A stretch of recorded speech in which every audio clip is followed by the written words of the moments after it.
महाराष्ट्र के dynamic chief minister,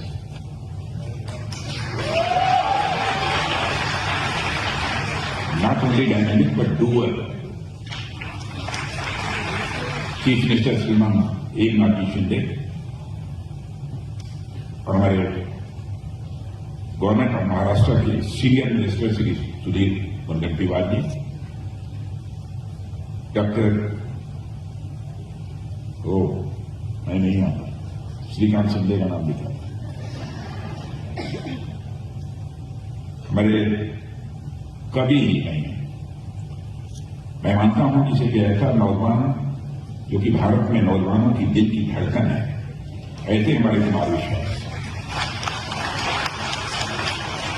Shri Amit Upadhyay ji, editor in chief CSR journal, and Shri Uday Mahorkar ji, former central information commissioner, CSR award के सारे distinguished winners, films, sports और industry से आए सारे विशिष्टजन, मीडिया के बड़े मित्रों, देवियों और सज्जनों, CSR जर्नल द्वारा आयोजित CSR जनरल एक्सीलेंस अवार्ड के इस एडिशन में आप सबके बीच उपस्थित होकर सचमुच मुझे बेहद खुशी है।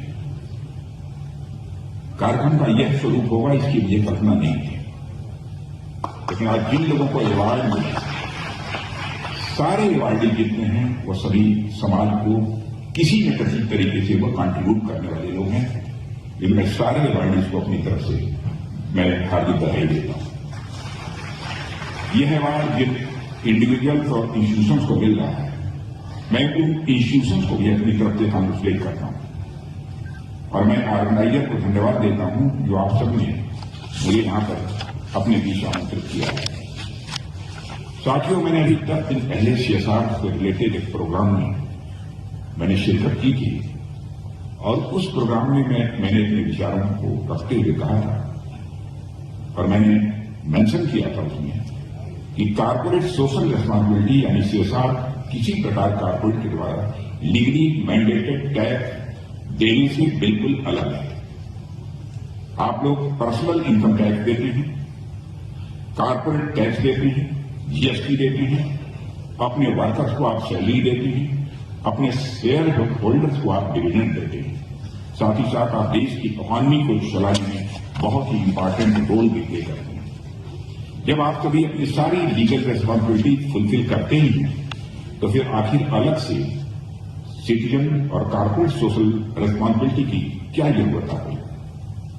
साथियों, ये हमारे राष्ट्र और समाज का सौभाग्य है जिसे आप सब जैसे सोशली कॉन्शियस कारपोरेट्स और सिटीजन्स मिले और समाज में अपनी रिस्पांसिबिलिटी के प्रति आप बिल्कुल नहीं सकते हैं। हालांकि कुछ ऐसे भी लोग होते हैं जो ऐसा सोचते हैं जब हम सरकार को टैक्स देते ही हैं, जब हम एक सिटीजन के तौर पर कानून का पालन करते ही हैं, तो अलग से किसी सोशल रिस्पांसिबिलिटी की क्या जरूरत है। मैं उन लोगों को अपनी तरफ से बतलाना चाहता हूं कि जब आप एक कानून के तहत 100 रुपया टैक्स देते हैं तो जनता और समाज आपसे शायद उतना जुड़ा हुआ महसूस न करे, लेकिन अगर आप किसी भी लीगल लायबिलिटी से ऊपर उठकर वॉलंटरली समाज के वेलफेयर के लिए 5 रुपये भी देते हैं तो वह जो लाभ प्राप्त करने वाला होता है, बेनिफिशियरी होता है, वह आपसे स्वाभाविक रूप से अपने को जुड़ा हुआ महसूस करता है। भारत तो ऐसे लोगों की भूमि रहा है जिनका पूरा जीवन ही समाज को डेडिकेटेड रहा है। महाभारत की कर्ण का जिक्र आता है, जिनकी जेनरसिटी आज तक हम सभी के लिए एक सोर्स ऑफ इंस्पिरेशन का काम करती है। मेडिवल एरा में भी आप देखें तो पाएंगे कि भामातारा ने किस प्रकार से स्वराज की रक्षा के लिए महाराणा प्रताप की मदद की थी।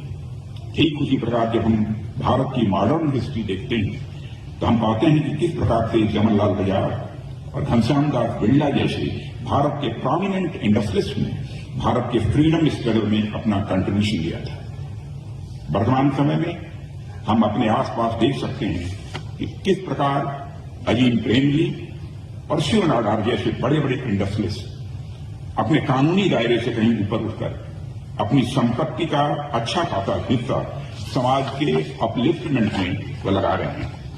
आप में से भी बहुत सारे लोग बैठे हैं जो इस दायित्व का निर्वहन कर रहे हैं। साथियों, सिर्फ हेल्थ वेल्थ की ही बात नहीं है। जिनके पास वेल्थ नहीं है वह भी स्वयं को समाज के अपलिफ्टमेंट में लगा रहे हैं। हमारे पास महाराजा शिवी का उदाहरण है, किस प्रकार वो अपनी शरण में आए हुए एक कबूतर की जिंदगी को बचाने के लिए शरीर के मांस का टुकड़ा देने में रंच मात्र उन्होंने संकोच नहीं किया था। हमारे पास महर्षि दधीची का उदाहरण है, जिन्होंने सोशल वेलफेयर के लिए, बुराई के एलिमिनेशन के लिए अपनी हड्डियां उन्होंने दान में दे दी। पास से लेकर प्रेजेंट तक एक लंबी परंपरा चली आ रही है, जहां जो कैपेबल लोग हैं वह समाज के अपलिफ्टमेंट के लिए प्रयासरत हैं। साथियों, हम सब सोशल बीइंग है, सामाजिक प्राणी हैं और हमारे आस पड़ोस में लोग रहते हैं। आपने देखा होगा, जब भी हमारे पड़ोसी के यहां कोई प्रॉब्लम होती है, जब भी कोई ऐसी अनफॉर्चुनेट घटना घटित होती है जहां उनके ऊपर प्रॉब्लम आती है, तो हमें कोई कानून नहीं कहता कि हम उसकी हेल्प करें। हम वॉलंटरली उनकी हेल्प करते हैं।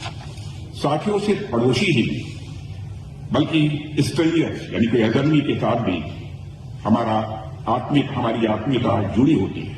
मान लीजिए कि कोई व्यक्ति सड़क पर घायल पड़ा है, तो हमें कोई भी कानून हमें यह बाध्य नहीं करता है कि हम उसकी मदद करें और उसे अस्पताल में पहुंचाएं। यह तो हमारी ह्यूमैनिटी है और उस अजनबी के प्रति हमारी आत्मीयता का भाव है कि हम उस व्यक्ति की मदद करते हैं और उसे अस्पताल तक पहुंचाते हैं। हमारी, आपकी, हम सबकी एक शेयर्ड ह्यूमैनिटी है, जिसमें हम प्रत्येक व्यक्ति को अपने परिवार का सदस्य मानते हैं। और भारत के ऋषियों और मनीषियों ने तो भारत को ही नहीं बल्कि पूरे विश्व की धरती को अपने परिवार का सदस्य मानते हुए वसुधैव कुटुंबकम का संदेश दिया है। धरा पर रहने वाले सारे लोग हम एक ही परिवार के सदस्य मानते हैं, ऐसी अवधारणा में हम सभी विश्वास करते हैं। और हमारे यहां तो ऋषियों और मनीषियों ने भी कहा है, यत् पिंडे तद ब्रह्मांडे, जो पिंड में है वही ब्रह्मांड में है, जो जड़ में है वही चेतन में है, जो छोटे में है वही बड़े में है, जो मेरे में है वही तेरे में है। और इसी भाव से लोग अपना कंट्रीब्यूशन करते हैं। हम पूरी दुनिया के प्रत्येक व्यक्ति को इस धरती मां का पुत्र मानते हैं। इसलिए हमारे अंदर यह भाव रहता है कि हम जितना ज्यादा हो सके उतना ज्यादा किसी के लिए कुछ न कुछ करें। अब साथियों, प्रश्न यह है कि कोई भी व्यक्ति या फिर कोई भी संस्था अपने लीगल लायबिलिटी से ऊपर उठकर समाज व देश